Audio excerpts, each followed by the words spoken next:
Bennett Kessler filed this following report.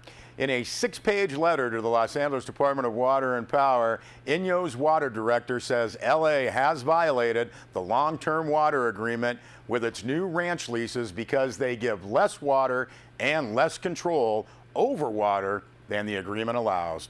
Now, in the mid-1960s, when Los Angeles built the second aqueduct in the Owens Valley, the DWP cut the amount of irrigated acres from 21,800 to 11,600 so they could pour more water down the second barrel. Now, as part of the mitigation for this action, the 1991 long-term water agreement says DWP will continue to provide water to irrigated leases as it was in the 1981-82 runoff year, and that lease policies shall remain as they were from 1970 to 1990.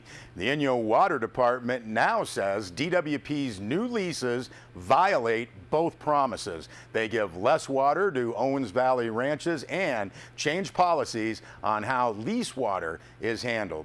Now, in a letter to DWP manager Jim Yanada, Inyo Water Director Bob Harrington writes that, quote, maintaining irrigated lands and a stable ranching economy in the Owens Valley are critical requirements of the long-term water agreement, end quote.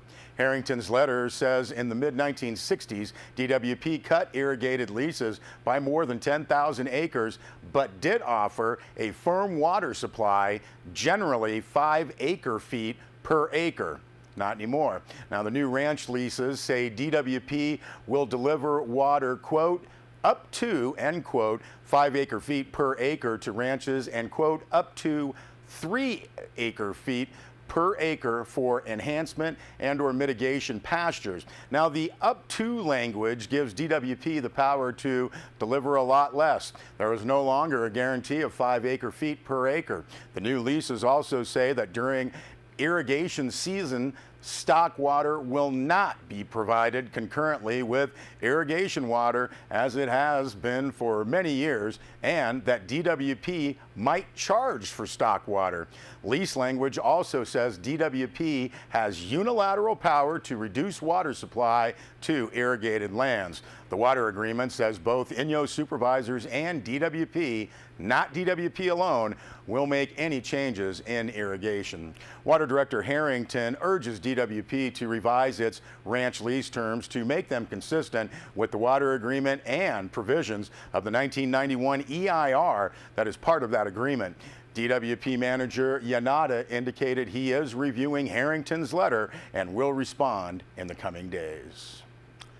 Well, the California Transportation Commission voted at its March 20th meeting to program $85 million of funds for construction of the Olancha-Cartago 4-lane project in southern Inyo County. Now, a Caltrans press release says the Olancha-Cartago 4-lane project will be the largest project ever delivered by Caltrans District 9. Caltrans has been expanding US 395, the corridor with State Route 14 to 4 lanes since 1955. Now, said Caltrans District 9 Director Tom Hallenbeck, quote, this is a great day for District 9, the Eastern Sierra, and the traveling public. With this construction funding now programmed, all of US Highway 395 in Inyo County will be 4 lanes, which provide a safe and efficient facility for the traveling public and Eastern Sierra residents, end quote. Now, construction of the 12.7-mile Olancha-Cartago 4-lane project is scheduled to break ground in 2018. Also, $1.4 million, a little over that, was allocated for roadway rehabilitation in Chalfont. Now, the outcome is to rehabilitate and extend the useful life of 5.5 miles of deteriorated 12-foot wide roadway. Now, this was part of $334 million in new funding allocated to 53 projects by the California Transportation Commission. Well, Bennett Kessler filed this story as the Owens Valley Committee put on its annual fundraiser Saturday at the Mountain Light Gallery. One of the speakers got down to action on environmental concerns. Vice President of the committee, Daniel Pritchett, pointed to Inyo County's large-scale solar development plan and how to fight it. Pritchett asked the crowd of 150 or more to contact their county supervisors, Los Angeles Mayor Eric Garcetti, and LA Water and Power Commission Chair Mel Levine to protest. The Owens Valley Committee has done its own lobbying on the issues with officials in Los Angeles. Pritchett also said that an LA political consulting firm had volunteered to work for the committee pro bono. Now, he added that another group has finished a short anti-DWP Solar Ranch video that will start to show in Los Angeles in April. Now, Pritchett said that LADWP would not have sent 2 engineers to talk to select groups in the Owens Valley, which they did earlier in the month, if the solar project were a done deal. DWP's Solar Ranch is proposed for 2 square miles across from Manzanar. Now, that site also turns up in Inyo County's general plan amendment of 14 large-scale solar locations. Daniel Pritchett offered a handout to contact the Inyo supervisors who, on April 1st, will make a decision on the proposed general plan amendment and the industrial solar sites. Now, that handout says, quote, "The proposed amendment invites environmentally destructive management policies," end quote. It also says that the proposed solar plan, quote, "represents the most serious threats to land management since the city of Los Angeles began acquiring Owens Valley property over a century ago," end quote. Now, the committee asked citizens to ask their supervisors to slow down this whole process, to allow full public discussion of the proposals, and to send the plan back to the planning department for a complete revision. The proposed letter to Mayor Garcetti points to LA exploitation of the valley.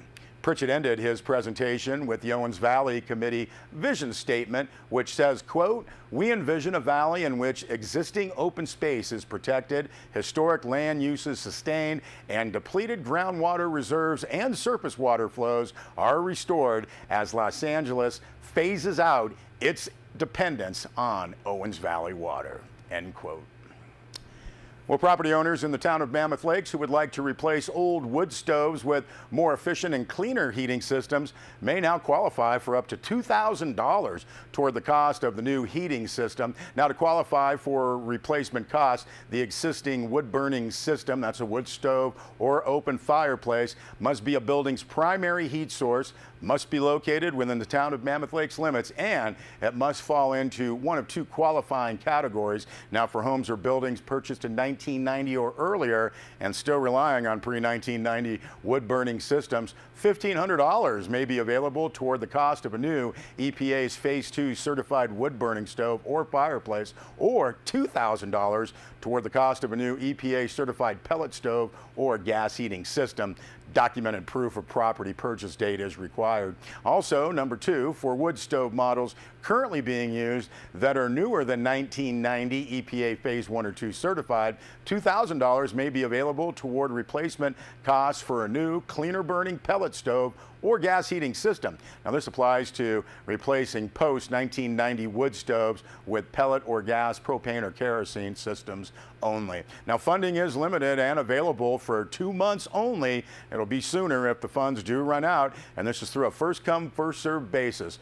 All interested Mammoth Lakes property owners are encouraged to immediately contact one of the local participating retailers serving Mammoth Lakes, and that's Alpine Stove and Mercantile, Angelo's Stove and Chimney, Clean Sweep, High Country Lumber, and Batchelder Enterprises for kerosene heating systems. You would like some more information about qualification requirements, can contact the Clean Air Projects program, and that's CAP 760-914-0388. Now, this program is funded through a CAP block grant awarded to the town of Mammoth Lakes from the Great Basin Unified Air Pollution Control District and the LADWP. We'll be back with more news.